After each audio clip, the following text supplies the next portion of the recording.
18,000 foot উঁচুতে আজ আমি গুরুদাংমার লেকে চলে এসেছি।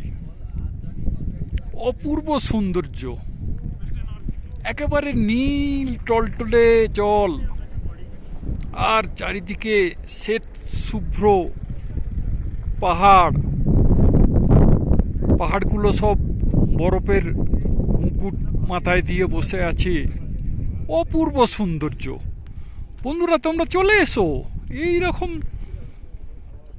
দৃশ্য উপভোগ করার জন্য। গুরুদাংমার লেক তোমাদের জন্য অপেক্ষা করছে। তোমরা চলে এসো। দারুণ সুন্দর জায়গা, দেখে মনে হবে আহা কি দেখিলাম, জন্ম জন্মান্তরও ভুলিব না। চলে এসো বন্ধুরা।